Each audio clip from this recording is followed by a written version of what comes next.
નમસ્કાર મિત્રો, આજે આપણે એક એવા પક્ષી વિશે વાત કરવાના છીએ જે ખરેખર ભૌગોલિક રીતે એક મોટું આશ્ચર્ય છે. આપણે વાત કરી રહ્યા છીએ હિમહંસ એટલે કે સ્નો ગૂઝની.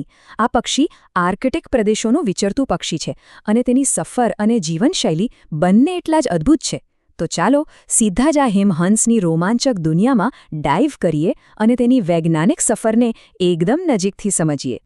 આ વિડિયો ઓવરવ્યૂ પ્રકૃતિ અભ્યાસુ પ્રકાશચંદ્ર કે સોલંકી પ્રણય દ્વારા લિખિત વિહંગ વિશ્વ ગુજરાતની પક્ષી સંપદા નામના 7 ખંડોમાં પથરાયેલા મહાગ્રંથના મૂળ લેખ પર આધારિત છે. આજના આપણા આ અભ્યાસને આપણે મુખ્યત્વે 5 ભાગમાં વહેંચીશું.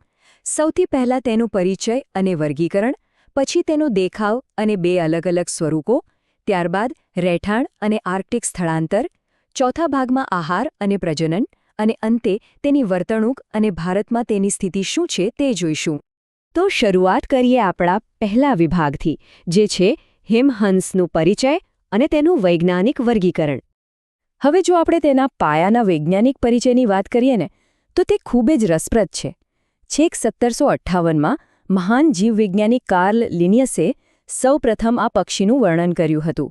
એનાટીડે પરિવારનો આ સભ્ય મધ્યમ કદ ધરાવે છે, એટલે કે તેની લંબાઈ લગભગ 65થી 84 સેન્ટીમીટરની વચ્ચે અને વજન 2 થી 3.2 કિલોગ્રામ જેટલું હોય છે. તમને જાણીને નવાઈ લાગશે કે પ્રાકૃતિક અવસ્થામાં પણ તે 10 થી 15 વર્ષ જેટલું લાંબુ આયુષ્ય ધરાવે છે. અને હા, સૌથી સારી વાત એ છે કે વૈશ્વિક સ્તરે તેમની વસ્તી એકદમ સ્થિર છે. આ જ કારણ છે કે IUCN દ્વારા તેને લીસ્ટ કન્સર્ન એટલે કે ઓછી ચિંતાજનક શ્રેણીમાં મૂકવામાં આવ્યું છે અને ભારતમાં તેને શેડ્યુલ 2 હેઠળ સુરક્ષિત રખાયું છે.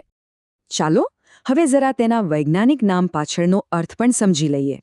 આ નામ મૂળ લેટિન ભાષા પરથી આવ્યું છે. એન્સરનો સીધો અને સરળ અર્થ થાય છે હંસ, અને પેલો બીજો શબ્દ છે ને સરુલેસેન્સ, એનો અર્થ થાય છે વાદળી અથવા રાખોડી વાદળી રંગનું થવું. હવે તમે વિચારશો કે આવું નામ કેમ? તો તેનું કારણ તેનું એક વિશિષ્ટ રંગ સ્વરૂપ છે, જેની ચર્ચા આપણે આગળ કરીશું. પહેલાં આ પક્ષીઓને ચેન પ્રજાતિમાં ગણવામાં આવતા, પણ હવે આધુનિક વર્ગીકરણ મુજબ તેમને એકદમ સચોટ રીતે એન્સર પ્રજાતિમાં મૂકવામાં આવ્યા છે. હવે આગળ વધીએ આપણા બીજા વિભાગ તરફ, જે છે આ પક્ષીનો દેખાવ અને તેના 2 અદ્ભુત સ્વરૂપો. દેખાવની બાબતમાં હિમહંસ ખરેખર કમાલ છે. તે મુખ્યત્વે 2 અલગ અલગ રંગના રૂપો એટલે કે મોર્ફ્સમાં જોવા મળે છે. એક છે સફેદ રૂપ, જેમાં પક્ષીનું આખું શરીર એકદમ ચમકદાર સફેદ હોય છે અને ફક્ત તેની પાંખોની ટોચ કાળા રંગની હોય છે. જ્યારે તે ઉડતું હોય ને ત્યારે આ કાળો રંગ ખૂબ જ સ્પષ્ટ રીતે ઉઠી આવે છે. બીજું છે વાદળી રૂપ, જેમાં શરીરનો મોટાભાગનો વિસ્તાર ઘેરા રાખોડી વાદળી રંગનો હોય છે, પણ તેનું માથું સફેદ જ રહે છે. અહીં એક વાત ખાસ નોંધવા જેવી છે. દુનિયાભરમાં આ બંને સ્વરૂપો જોવા મળે છે, પણ જો આપણા ભારતીય ઉપખંડમાં આ પક્ષી ક્યારે ભૂલે ચૂકે દેખાઈ જાય ને, તો તે મોટે ભાગે સફેદ રૂપમાં જ હોય છે. ભારતમાં તેનું વાદળી રૂપ દેખાવવું લગભગ અત્યંત દુર્લભ છે. હવે જો તમે કોઈ સફેદ પક્ષી જુઓ તો ખબર કેવી રીતે પડે કે આ હિમહંસ છે? એની સૌથી મોટી ચાવી છે તેનું ગ્રીનિંગ પેચ. હિમહંસની ચાંચ બહુ સુંદર ગુલાબી રંગની હોય છે, પણ આ ચાંચની બંને બાજુએ એક સ્પષ્ટ કાળા રંગનો પટ્ટો આવેલો હોય છે. તેને જોતાં તમને એવો આભાસ થશે કે જાણે પક્ષી હસી રહ્યું છે. બસ આ કાળો પટ્ટો અને તેના ગુલાબી પગ, આ બંને શારીરિક લક્ષણો એવા છે જેનાથી પક્ષી નિરીક્ષકો તેને અન્ય પક્ષીઓથી તરત જ અલગ તારવી લે છે. ખરેખર પ્રકૃતિની આ ડિઝાઇન જ કંઈક અલગ છે.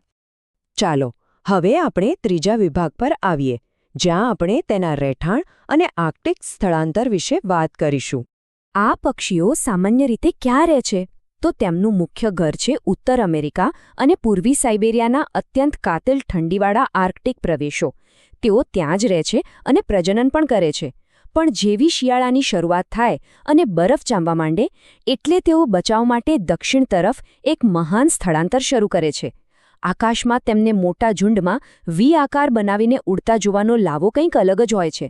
હવે આમાં સૌથી રોમાંચક વાત એ છે કે આપણો ભારતીય ઉપખંડ એમના આ સ્થળાંતરનો કોઈ સામાન્ય રસ્તો બિલકુલ નથી, પણ ક્યારેક પૂર્વી સાઇબેરિયાના કેટલાક ઝુંડ રસ્તો ભટકીને છેક ભારત સુધી આવી પહોંચે છે. જરા વિચારો, આર્કટિકના એ બર્ફીલા પ્રદેશથી લઈને ભારતના મેદાનો સુધીની તેમની આ અણધારી સફર કેટલી લાંબી અને કઠિન હશે. આ મહાન સફર પછી હવે ચોથા વિભાગમાં આપણે જાણીશું તેમના આહાર અને પ્રજનનની આદતો વિશે. ખોરાકની બાબતમાં હિમહંસ એકદમ સ્પષ્ટ છે. તે સંપૂર્ણપણે શાકાહારી છે. તેઓ ખાસ કરીને ખુલ્લા મેદાનો અને તળાવોની આસપાસ જમીન પર ખોતરીને કે ચરીને પોતાનો ખોરાક શોધતા હોય છે. એમના દૈનિક આહારમાં ઘાસ, જળચર છોડના મૂળ, રાઇઝોમ્સ અને ક્યારેક ખેતરોમાં પડેલા અનાજના દાણા પણ સામેલ હોય છે. જમીન પર ચરવાની આ જ આદતને કારણે તેઓ ખુલ્લા મેદાની વિસ્તારોમાં રહેવાનું સૌથી વધુ પસંદ કરે છે. હવે એક બહુ જ અગત્યની વાત. આ પક્ષી ભારતમાં ક્યારેય પ્રજનન કરતું નથી. તેઓ એકપત્નીત્વ એટલે કે મોનોગેમસ સંબંધો ધરાવતા પક્ષીઓ છે. પોતાનો પરિવાર ઉછેરવા માટે તેમને માત્ર ને માત્ર આર્કટિક પ્રદેશો જ માફક આવે છે. ત્યાં તેઓ ખુલ્લી જમીન પર જ પોતાનો માળો બનાવે છે અને માદા સામાન્ય રીતે એક વખતમાં 3 થી 5 જેટલા ઈંડા મૂકે છે. એટલે કે એમનો આખો પરિવાર માત્ર આર્કટિકની એ ઠંડી જમીન પર જ વિકસે છે. હવે આપણે આવી ગયા છીએ આપણા અંતિમ એટલે કે 5મા વિભાગ પર, જ્યાં વાત કરીશું તેમની વર્તણૂક અને ભારતમાં તેમની ખાસ સ્થિતિ વિશે. સ્વભાવની વાત કરીએ તો આ પક્ષીઓને એકલા રહેવું જરાય ગમતું નથી. તેઓ અત્યંત સામાજિક હોય છે અને જ્યારે તમે તેમને જુઓ ત્યારે તેઓ ઘણીવાર હજારોની સંખ્યાના વિશાળ ઝુંડમાં જ જોવા મળે છે. વળી તેમનો અવાજ પણ ખૂબ જ ઊંચો અને થોડો કર્કશ હોય છે. તેઓ દૂરથી જ કાકા કે ગુગુ એવો અવાજ કરતા સાંભળી શકાય છે. એક બહુ રસપ્રદ હકીકત જણાવું. ઉત્તર અમેરિકામાં જ્યારે લોકો આકાશમાં હિમહંસના આવા વિશાળ ઝુંડ જુએ અને તેમનો ઘોંઘાટ સાંભળે ને ત્યારે તેઓ માની લે છે કે હવે શિયાળાનું સત્તાવાર આગમન થઈ ગયું છે. છે ને કમાલની વાત? પણ ભારતમાં આ પક્ષીની સ્થિતિ સૌ જ અલગ છે. અહીં તેમને ભટકતું પક્ષી એટલે કે વેગ્રન્ટ ગણવામાં આવે છે. એટલે કે એવા પક્ષીઓ જે પોતાના નિયમિત રસ્તાઓથી ભટકીને કોઈ સાવ નવા જ ભૌગોલિક વિસ્તારમાં પહોંચી જાય છે. આપણા ત્યાં આ પક્ષીનો કોઈ ખાસ ઉલ્લેખ નથી હોતો કારણ કે તેઓ કાયમી મહેમાન છે જ નહીં. જો કોઈ પક્ષી પ્રેમીને ભારતમાં ભૂલે ચૂકે પણ આ હિમહંસ અને એની ચાંચ પરનો પીળો હસતો કાળો પટ્ટો જોવા મળી જાય ને તો સમજી લેજો કે એણે પક્ષી નિરીક્ષણની દુનિયામાં એક જબરજસ્ત મોટી સિદ્ધિ હાંસલ કરી છે. એ કોઈ લોટરી લાગવા જેવું જ છે. તો હવે આ બધી વાતો પરથી એક બહુ મોટો અને વિચારવા જેવો પ્રશ્ન ઊભો થાય છે. શું ભવિષ્યમાં આ જે રીતે વૈશ્વિક આબોહવા બદલાઈ રહી છે અને સ્થળાંતરના રસ્તાઓ બદલાઈ રહ્યા છે તેને કારણે શું આવા વધુ આર્કટિક વિચરતા પક્ષીઓ આપણા ભારતીય ઉપખંડમાં આવતા થશે ખરા?